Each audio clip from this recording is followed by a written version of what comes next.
Chapter 9, in which the Red Sea and the Indian Ocean proved propitious to the designs of Phileas Fogg. The distance between Suez and Aden is precisely 1,310 miles, and the regulations of the company allow the steamers 138 hours in which to traverse it. The Mongolia, thanks to the vigorous exertions of the engineer, seemed likely, so rapid was her speed, to reach her destination considerably within that time. The greater part of the passengers from Brindisi were bound for India, some for Bombay, others for Calcutta by way of Bombay, the nearest route thither, now that a railway crosses the Indian peninsula. Among the passengers was a number of officials and military officers of various grades, the latter being either attached to the regular British forces or commanding the sepoy troops, and receiving high salaries ever since the central government has assumed the powers of the East India Company, for the sub-lieutenants get £280, brigadiers £2,400, and generals of divisions £4,000.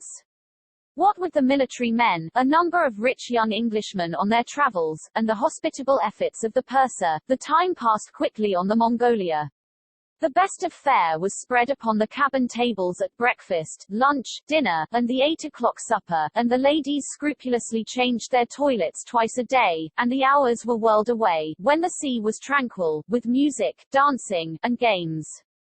But the Red Sea is full of caprice, and often boisterous, like most long and narrow gulfs. When the wind came from the African or Asian coast, the Mongolia, with her long hull, rolled fearfully.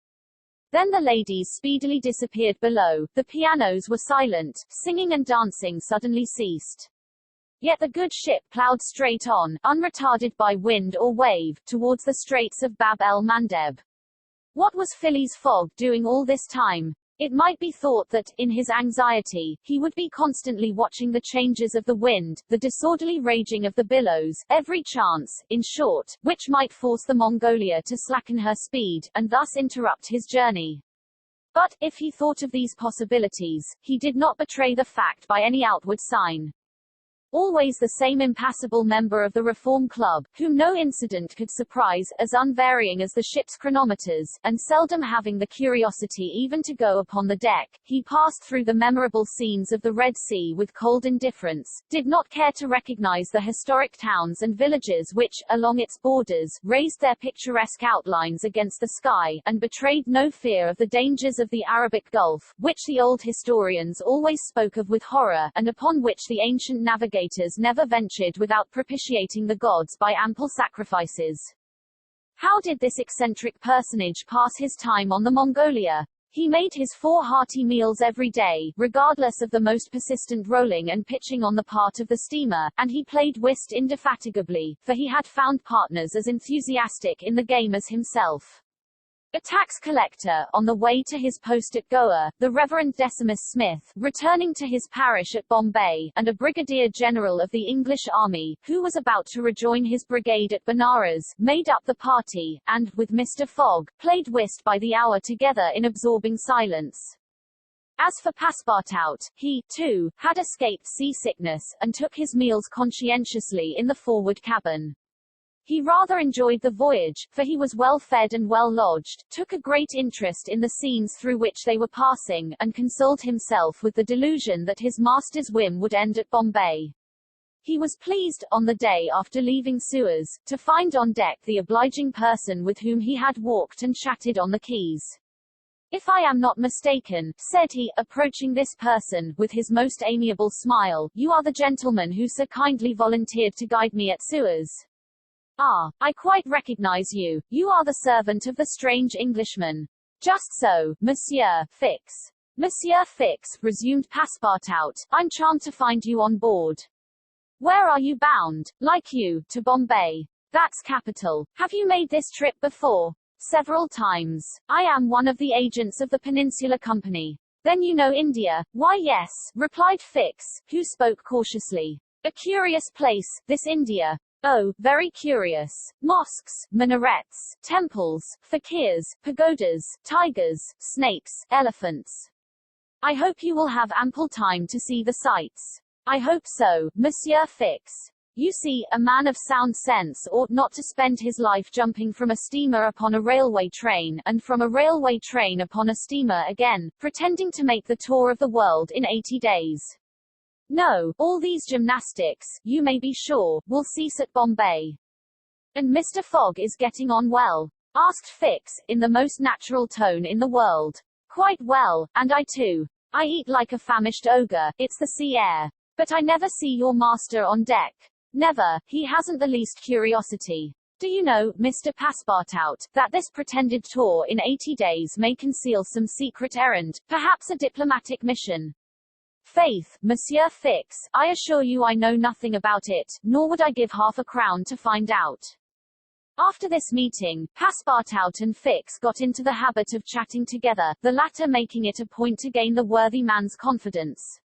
He frequently offered him a glass of whiskey or pale ale in the steamer bar room, which Passepartout never failed to accept with graceful alacrity, mentally pronouncing Fix the best of good fellows.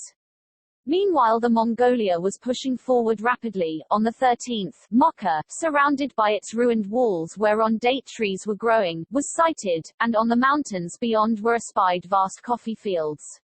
Passepartout was ravished to behold this celebrated place, and thought that, with its circular walls and dismantled fort, it looked like an immense coffee cup and saucer.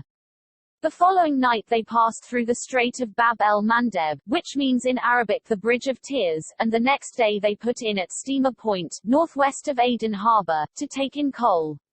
This matter of fueling steamers is a serious one at such distances from the coal mines. It costs the Peninsular Company some £800,000 a year. In these distant seas, coal is worth £3 or £4 sterling a ton. The Mongolia had still 1,650 miles to traverse before reaching Bombay, and was obliged to remain 4 hours at Steamer Point to coal up. But this delay, as it was foreseen, did not affect Phileas Fogg's program. Besides, the Mongolia, instead of reaching Aden on the morning of the 15th, when she was due, arrived there on the evening of the 14th, a gain of 15 hours. Mr. Fogg and his servant went ashore at Aden to have the passport again vised. Fix, unobserved, followed them. The visa procured, Mr. Fogg returned on board to resume his former habits, while Passepartout, according to custom, sauntered about among the mixed population of Somalis, Banyans, Parsas, Jews, Arabs, and Europeans who comprise the 25,000 inhabitants of Aden. He gazed with wonder upon the fortifications which make this place the Gibraltar of the Indian Ocean, and the vast cisterns where the English engineers were still at work, 2,000 years after the engineers of Solomon. Very curious, said Passepartout to himself, on returning to the steamer. I see that it is by no means useless to travel, if a man wants to see something new. At 6 p.m., the Mongolia slowly moved out of the roadstead, and was soon once more on the Indian Ocean. She had 168 hours in which to reach Bombay, and the sea was favorable, the wind being in the northwest, and all sails aiding the engine. The steamer rolled but little, the ladies, in fresh toilets, reappeared on deck, and the singing and dancing were resumed.